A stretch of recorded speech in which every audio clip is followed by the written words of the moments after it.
Hi గారు, welcome to our channel. ప్రస్తుతం మనతో పాటు దాము బాలాజీ గారు సీనియర్ జర్నలిస్ట్ ఉన్నారు. వాటితో ఒకసారి మాట్లాడదాం. సార్ నమస్కారం. సార్ నమస్తే. సార్ నిన్న పోసాన్ని సిఐడి వాళ్ళు విచారించారు కదా, అయితే ఈ విచారణకు సంబంధించి కొన్ని విషయాలు బయటకు అయితే వచ్చేస్తాయి. కొన్ని ఆర్టికల్స్ ఏ విధంగా ప్రింట్ చేస్తున్నాయంటే ఆ పోసాని మొత్తం చెప్పేశాడు, ఆయన వాంగ్మూలం చూస్తే మొత్తం కూడా సాక్షి మీడియా ఆయనతో చేయించిందని చెప్పేసి ఆయన చెప్పినట్టుగా వార్తలు అయితే వచ్చాయి సార్. అండ్ ఇంకోటి ఎలా ఉన్నాయంటే సార్, 4 గంటల పాటు పోసానిపై థర్డ్ డిగ్రీ చేశారు సిఐడి వాళ్ళని కూడా వేసేస్తున్నారు. మరి నిజంగా ఆ సిఐడి వాళ్ళు థర్డ్ డిగ్రీ చేస్తుంటారా లేదా, అండ్ ఈ వాంగ్మూలం ఏదైతే చెప్తున్నారో అది ఎలా లీక్ అయింది, అసలు విచారణ ఎలా సాగింది, ఏం ప్రశ్నలు అడిగారు, మరి దీనికి సంబంధించి మీరేం చెప్తారు సార్? నిన్న మన ఏపీ సిఐడి పోసాని కృష్ణమురళిని దాదాపు 4 గంటల పాటు విచారించారని చెప్తున్నారు. మార్నింగ్ 11కి స్టార్ట్ అయ్యి సో మధ్యలో బ్రేక్ ఇచ్చి ఈవినింగ్ వరకు చేశారు. సో 1 డే పోసానిని సిఐడి కస్టడీకి కోర్టు అనుమతించింది. సో ఆయనకు ముందుగా వైద్య పరీక్షలు గుంటూరు గవర్నమెంట్ హాస్పిటల్ వైద్య పరీక్షలు నిర్వహించి తీసుకెళ్లారు. దాని తర్వాత ప్రశ్నలు అడిగారు. డిఎస్పి లక్ష్మయ్య ఆధ్వర్యంలో దాదాపు 32 ప్రశ్నలు పోసానిని అడిగినట్టు చెప్తున్నారు. ఆ 32 ప్రశ్నల్లో చాలా వాటికి తనకు తెలియదని, గుర్తులేదని, మర్చిపోయానని పోసాని చెప్పినట్టుగా తెలుస్తుంది. అట్లాగే నాకు ఆరోగ్యం బాగాలేదు అని మాటిమాటికి ఆయన ఎంక్వైరీ నుంచి పక్కకి వెళ్ళిపోయి రెస్ట్ తీసుకోవాలి నేను అని చెప్పాడని, సహకరించలేదని చెప్తున్నారు. సో అందుకనే మళ్ళీ సిఐడి మళ్ళీ కస్టడీని అడిగే అవకాశం ఉందని చెప్తున్నారు. సో ఇదొకటైతే, రెండవ యాంగిల్, ఈయన సాక్షి పేపరే నన్ను ఇలా మాట్లాడమనింది, వాళ్లే ప్రెస్ మీట్ అరేంజ్ చేశారు, వాళ్లే సబ్జెక్ట్ ఇచ్చారు, నేను దాన్ని చెప్పాను అంతే తప్ప మొత్తం సాక్షి వాళ్ళే ఇదంతా చూసుకున్నారు అని కూడా పోసాని చెప్పినట్టుగా చెప్తున్నారు. అయితే ఇదంతా సిఐడి వాళ్ళు బహిరంగంగా ఎక్కడ చెప్పలేదు, కానీ తెలుగుదేశం మీడియాలో మాత్రమే ఇప్పుడు నేను చెప్తున్న వార్తలన్నీ వస్తున్నాయి. సో అంటే మరి తెలుగుదేశానికి సిఐడి వాళ్ళు లీక్ చేశారా? ఎందుకంటే మనకి గతంలో కూడా జగన్ ప్రభుత్వంలో కూడా సాక్షిలో వచ్చేవి, ఎందుకంటే సిఐడి వాళ్ళు సాక్షికి లీక్ చేస్తారు కాబట్టి. ఇది తెలుగుదేశం వాళ్ళు TV5, ఆంధ్రజ్యోతి కావచ్చు, బిగ్ టీవీ కావచ్చు. బిగ్ టీవీ అంటే ఇక్కడ రేవంత్ రెడ్డి బంధువులతో, లేకపోతే మొత్తానికి రేవంత్ రెడ్డి సపోర్ట్ చేసే ఛానల్, అంటే అక్కడ తెలుగుదేశాన్ని సపోర్ట్ చేసే ఛానల్. సో ఇలాగా తెలుగుదేశం మీడియాకు సంబంధించిన ఛానల్స్ కావచ్చు, వెబ్సైట్లు కావచ్చు, పత్రికలు కావచ్చు, పోసాని కృష్ణమురళికి సంబంధించి కొన్ని విషయాలు వైరల్ అవుతున్నాయి. అందులో ఒకటి ఏమంటే, 4 గంటల పాటు పోసాని మీద థర్డ్ డిగ్రీ ప్రయోగించారని కూడా ఒక తెలుగుదేశాన్ని సపోర్ట్ చేసి ఒక మీడియా రాశారు.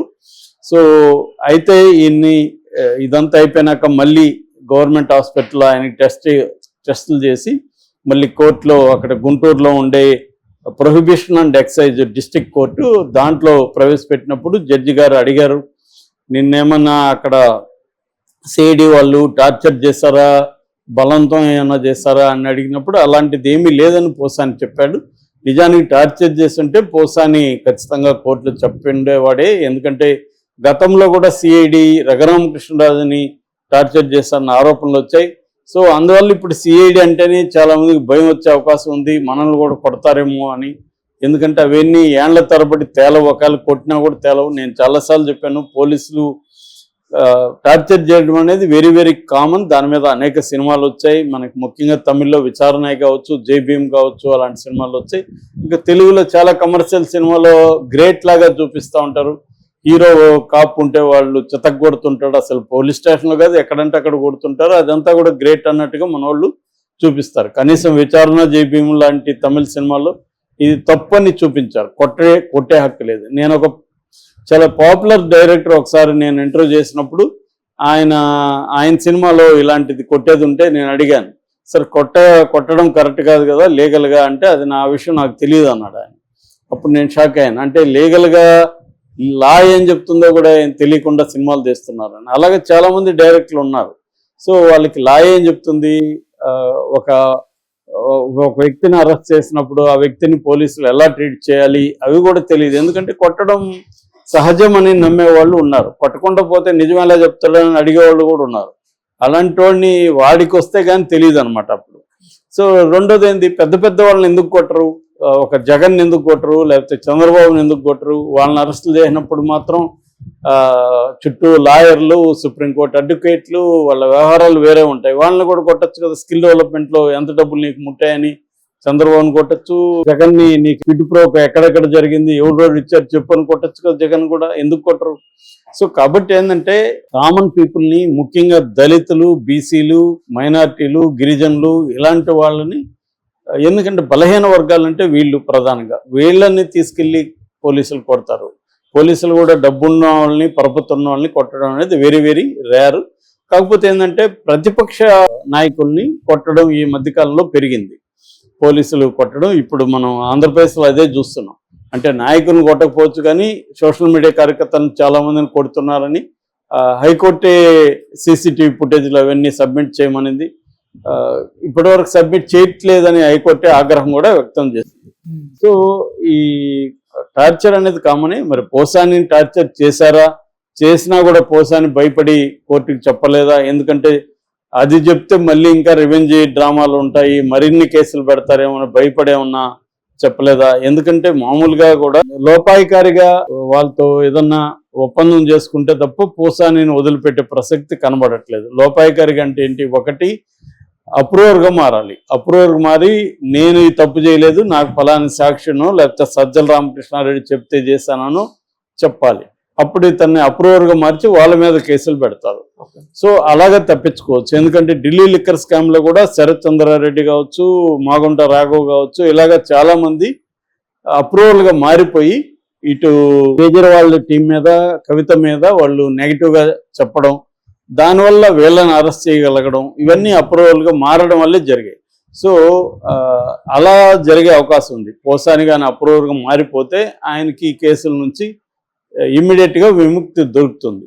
మారకుండా గవర్నమెంట్కి యాంటీగా ఆయన మాట్లాడడం మొదలు పెడితే ఇబ్బంది. అందుకని పోసాని ఎక్కడ కూడా గవర్నమెంట్కి యాంటీగా మాట్లాడట్లేదు. పోసాని భార్య కానీ వాళ్ళ పిల్లలు కానీ ఎక్కడా వచ్చి ఇది అన్యాయము, గవర్నమెంట్కి మమ్మల్ని వేధిస్తుందని ఎక్కడ చెప్పట్లేదు. ఆ రోజు అరెస్ట్ అయినప్పుడు మాట్లాడడం తప్ప తర్వాత ఇప్పటి వరకు మాట్లాడలేదు. అంటే అర్థమేమి? పోసానికి అర్థమైంది, మనం కానీ ప్రభుత్వానికి వ్యతిరేకంగా ఇప్పుడు కానీ మాట్లాడితే అది మరింత మనకి బిగుసుకుంటుంది. అందువల్ల సైలెంట్గా ఉందామని డిసైడ్ అయ్యాడు. అలాంటప్పుడు కొట్టినా కూడా ఆయన చెప్తాడని నేను అనుకోవట్లేదు. కొట్టినా కూడా చెప్పకపోవచ్చు. భయం కానీ ఉంటే చాలామంది మామూలుగా దెబ్బలు తినేవాళ్ళు కోర్టులో చెప్పరు. కోర్టులో కూడా చాలాసార్లు అడగరు జడ్జెస్. కొంతమంది ఇట్లాంటి పాపులర్ ఫిగర్స్ని అడగచ్చు. రెండవ వార్త ఏంటంటే ఇదే తెలుగుదేశం మీడియానే రాస్తుంది, పోసానితో ఫోటోలు దిగడానికి సిఐడి వాళ్ళు ఎగబడ్డారు అని కూడా వీళ్ళే రాశారు. వాళ్ళ మీద ఇప్పుడు చర్యలు తీసుకునే అవకాశం ఉందని. మామూలుగానే సెలబ్రిటీలు అరెస్ట్ అయినప్పుడు మనం చూసాం. అల్లు అర్జున్ అరెస్ట్ అయినప్పుడు కూడా ఆయన హార్డ్ కోర్ ఫ్యాన్ ఆయన్ని ఇంటరాగేట్ చేయడం. ఎందుకంటే పోలీసులు కూడా they are human beings. So వాళ్ళకి హీరోల పట్ల లేకపోతే సెలబ్రిటీల పట్ల వాళ్ళకి కూడా క్రేజ్ ఉంటుంది. సో వాళ్ళకు ఉంటుంది, వాళ్ళ ఫ్యామిలీ వాళ్ళకు ఉంటుంది. వాళ్ళ ఫ్యామిలీలో వాళ్ళ అబ్బాయి పోసాని కృష్ణమురళితో ఈరోజు మీరు ఇంటరాగేషన్ ఉంది కదా నాన్న, ఒక ఫోటో తీసుకురా అని చెప్పచ్చు. మనకు పుష్పాలు అదే కదా వాడారు. సో సీఎంను కలుస్తా ఉంటే ఒక ఫోటో తీసుకురా, భార్య అడగచ్చు, ఇలాగా ఉండొచ్చు. ఏంటంటే ఇక్కడ ఇంటరాగేట్ చేసే వాళ్ళు కానీ పోసాంత్ ఎలాంటి ఫోటోలు పబ్లిక్గా తీసుకుంటే మాత్రం ఖచ్చితంగా చర్య తీసుకునే అవకాశం ఉంది. ఎందుకంటే అతను ఒక సెలబ్రిటీగా అక్కడికి రాలేదు, అతను ఒక నిందితుడిగా వచ్చాడు. నిందితుడితో ఫోటోలు దిగడం అనేది రాంగ్ సిగ్నల్స్ని పంపిస్తుంది అనేది ఉంటుంది. ఏదేమైనా పోసానికైతే ఊరట లభించలేదు. ఈరోజు నిన్న బెయిల్ పిటిషన్ మళ్ళీ ఈ రోజుకి విచారణకి వచ్చింది. ఈ రోజు కానీ బెయిల్ వస్తే